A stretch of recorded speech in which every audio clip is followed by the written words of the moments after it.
गरीब साध साध सब नेक हैं, आप अपनी ठोरे। जो सतलोक ले जावेंगे वो साधु कोई और।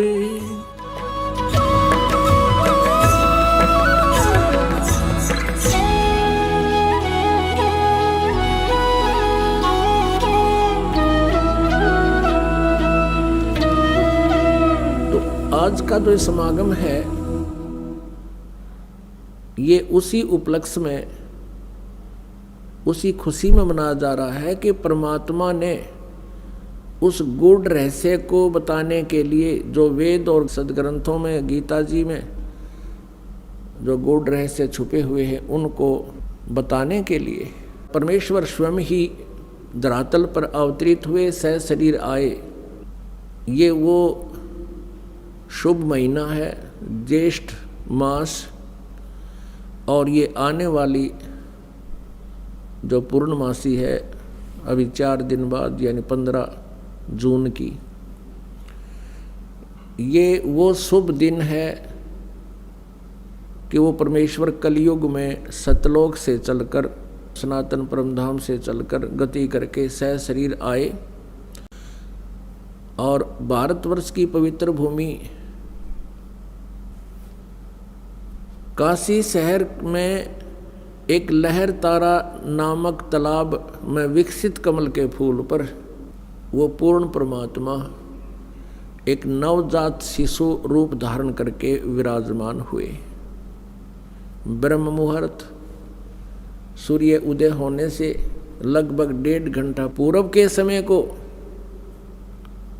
ब्रह्म मुहूर्त कहते हैं। उसी समय एक अष्टानंद नाम के ऋषि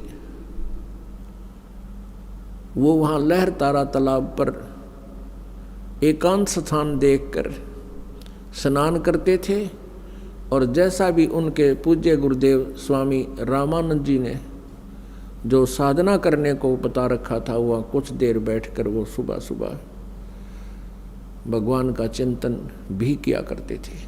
स्वामी अष्टानंद जी अपनी साधना करने की तैयारी में थे, स्नान कर चुके थे, आंखें खुली थी और ज्ञान मुद्रा में विराजमान थे। उन्होंने क्या देखा कि आकाश से एक प्रकाश पुंज आ रहा है। प्रकाश का एक गोला सा आता नजर आया। ज्यों ही ऋषि जी ने उसको ध्यान से देखना चाहा, अष्टानंद जी की आंखें चुंधी आ गई। वो उस तेज को, उसकी चरम दृष्टि सहन नहीं कर सकी। आंखें बंद हो गई। आंखें बंद हुई तो क्या देखा, उसमें एक नवजात शिशु का रूप दिखाई दिया।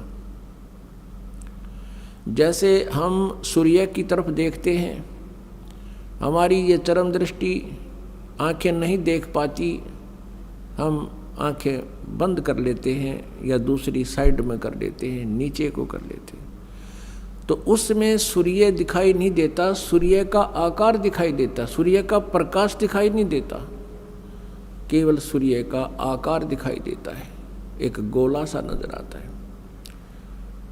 इसी प्रकार अष्टानंद जी परमेश्वर के उस तेज पुंज को नहीं देख सके। पहले तो उसने देखा कि प्रकाश का कोई गोला सा आ रहा है,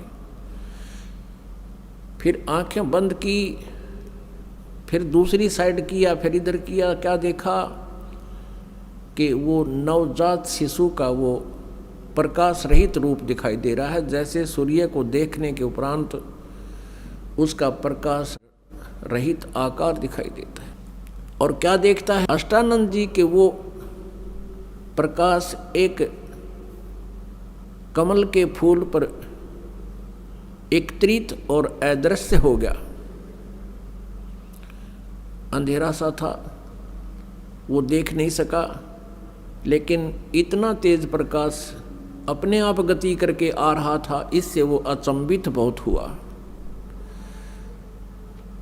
और इस रहस्य का भेद जानने के लिए वो तुरंत उठकर अपने पूज्य गुरुदेव महर्षि रामानंद जी पंडित जी के पास पहुंच गया और अपने साथ बीती पूरी घटना का विवरण कह सुनाया और पूछा, गुरुदेव ये मेरी कोई भक्ति की उपलब्धि है या कोई मेरा भ्रम है?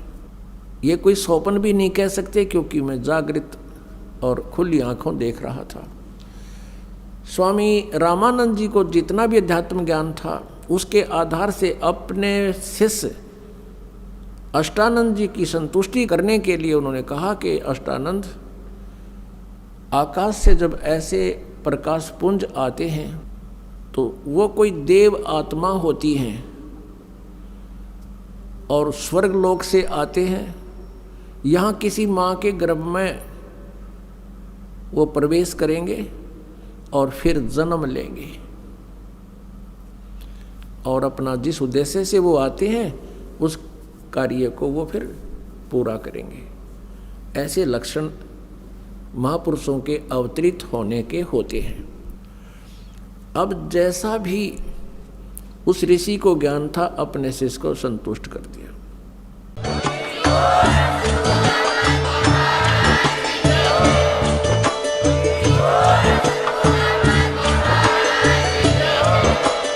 आप सुन रहे थे जगत गुरु तत्वदर्शी संत रामपाल जी महाराज जी के मंगल प्रवचन। अधिक जानकारी के लिए विजिट कीजिए हमारी वेबसाइट www.jagatgururampalji.org। संत रामपाल जी महाराज जी के शुभ आशीर्वाद से पूरे विश्व भर में 500 से भी ज्यादा नाम दीक्षा केंद्र हैं, जिन पर संत रामपाल जी महाराज जी द्वारा ऑनलाइन निशुल्क नाम दीक्षा दी जा रही है। अपने नजदीकी नाम दीक्षा केंद्र का पता करने के लिए संपर्क करें 8222880541।